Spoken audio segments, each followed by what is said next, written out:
Dans un recoin isolé de la savane, se trouvait le village de Ndali, où chaque levée de lune était célébrée comme une bénédiction des ancêtres. Les anciens racontaient que la lune guidait les âmes égarées vers leur demeure céleste. Mais une nuit, alors que les tambours résonnaient et que les villageois dansaient sous le baobab sacré, la lune disparut du ciel. Au matin, le chef du village, Kumba, convoqua une assemblée. Tous savaient que cet événement était de mauvais augure. Les récoltes risquèrent de pourrir et les esprits des ancêtres, privés de lumière, pourraient errer sans fin.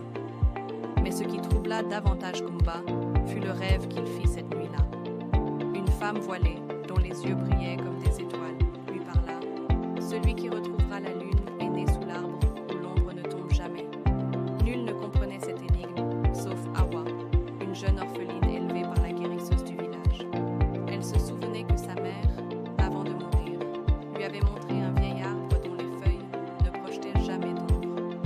Cet arbre se trouvait au bord du lac Tobo, lieu évité par peur des esprits aquatiques. Déterminée, Awa partit au lac au crépuscule, armée de courage et de la bénédiction de la guérisseuse.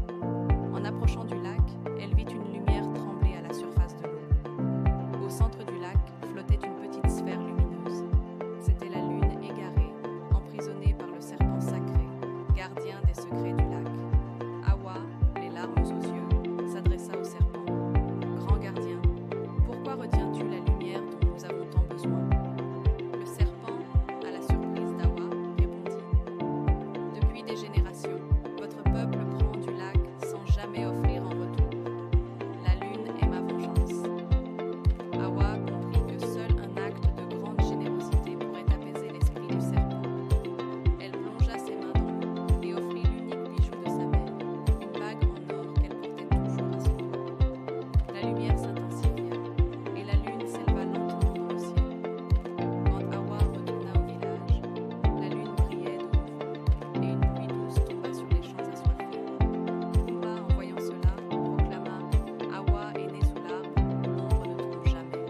Sa bravoure a restauré l'ordre du monde. » Depuis ce jour, le lac Tobo devint un lieu sacré où chaque année, les villageois venaient offrir des